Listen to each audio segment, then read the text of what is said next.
خوش آمدید دوستوں، میں اپنے چینل خوبصورت الفاظ پر آپ کا خیر مقدم کرتا ہوں۔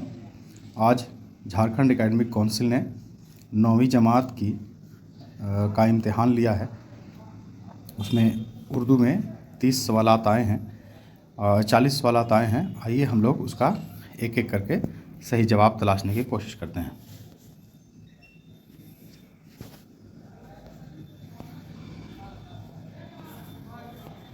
تو پہلا سوال ہے، معنی کے لحاظ سے اسم کی کتنی قسمیں ہیں؟ تو معنی کے لحاظ سے اسم کی 2 قسمیں ہیں، اس میں معرفہ اور اس میں نکرہ، اس لیے آپشن بی اس کا صحیح جواب ہوگا۔ دوسرا سوال ہے کہ اس میں معرفہ کی کتنی قسمیں ہیں؟ تو اس میں معرفہ کی 5 قسمیں ہیں: خطاب، لقب، کنیت، عرف، تخلص۔ تیسرا سوال ہے، وہ نام جو کسی شخص کی خوبی یا کمال کی وجہ سے دیا جاتا ہے اسے کیا کہا جاتا ہے؟ اسے لقب کہا جاتا ہے۔ یاد رکھیں گے دوستو، لقب، اس لیے آپشن بی صحیح ہوگا۔ خطاب اور لقب میں تھوڑا سا باریک فرق ہے کہ خطاب کسی حکومت یا کسی تنظیم کے ذریعے دیا جاتا ہے اور لقب عام لوگ بھی دے سکتے ہیں۔ اب چوتھا سوال ہے، ضمیر کی کتنی قسمیں ہیں؟ تو معلوم ہوگا کہ ضمیر شخصی اس کی 3 قسمیں ہیں، حاضر، غائب اور متکلم، اس لیے اس کا صحیح جواب ہوگا آپشن سی۔ پانچواں سوال ہے کہ وہ الفاظ جن سے کسی اسم کی اچھائی یا برائی ظاہر ہوتی ہو اس کو کیا کہا جاتا ہے؟ تو اسے صفت کہتے ہیں۔ اب چھٹا سوال ہے، افسانہ مگر وہ ٹوٹ گئی میں افسانہ کی ہیروئن کی سہیلی کا کیا نام تھا؟ تو افسانہ کی ہیروئن کی سہیلی کا نام منورما تھا، اس لیے آپشن سی صحیح ہوگا۔ ساتواں سوال ہے، افسانہ مگر وہ ٹوٹ گئی کس افسانہ نگار کا افسانہ ہے؟ اس کا بھی آپشن سی ہے، صالحہ عابد حسین۔ اب اگلا سوال دیکھتے ہیں۔ 8واں سوال ہے، لفظ آغاز کا متضاد کیا ہوگا؟ متضاد مینس الٹا، تو آغاز کا متضاد انجام ہوگا، اس لیے آپشن بی اس کا صحیح جواب ہے۔ اگلا سوال ہے کہ منشی پریم چند کا اصل نام کیا ہے؟ جن کا اصل نام ہے دھنپت رائے، آپشن بی صحیح جواب۔ اب 10واں سوال ہے، ذیل میں سے کتاب کی جمع کیا ہے؟ ذیل میں سے کتاب کی جمع کیا ہے؟ تو اس کا کتاب کی جمع ہے کتب، اس لیے آپشن اے اس کا صحیح جواب ہوگا۔ اب ہم لوگ دیکھتے ہیں 11واں سوال۔ 11واں سوال ہے کہ درج ذیل میں سے لفظ بدی کا متضاد کیا ہے؟ تو بدی کا متضاد یعنی تضاد، اس کا الٹا ہے نیکی، اس لیے آپشن سی صحیح جواب ہے۔ اب 12واں سوال ہے کہ درج ذیل میں سے لفظ اعتبار کے کیا معنی آتے ہیں؟ تو اس کا صحیح جواب ہے، اعتبار کے معنی بھروسہ، اس لیے آپشن ڈی صحیح جواب ہوگا۔ اگلا سوال ہے کہ درج ذیل میں سے لفظ لہو کے کیا معنی آتے ہیں؟ تو لفظ لہو کے معنی خون آتے ہیں، اس لیے آپشن اے صحیح ہے۔ حالانکہ لہو اگر اس کو پڑھا جائے گا تو وہ کھیل کود کے معنی میں استعمال ہوتا ہے، یہ لہو ہے اس لیے یہاں خون کے معنی میں استعمال ہوگا، آپشن اے۔ اب 14واں سوال ہے کہ مضمون جینے کا سلیقہ کس مضمون نگار کا مضمون ہے؟ تو یہ آپشن سی، خواجہ غلام السیدین۔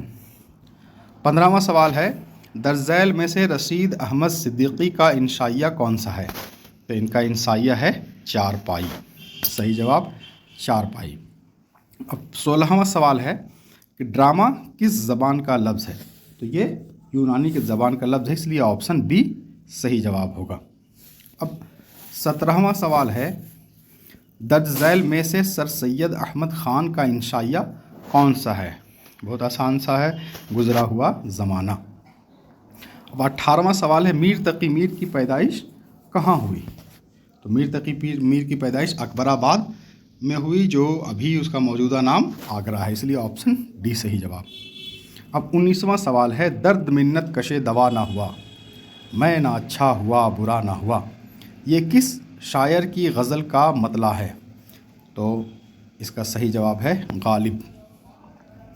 اب 20واں سوال،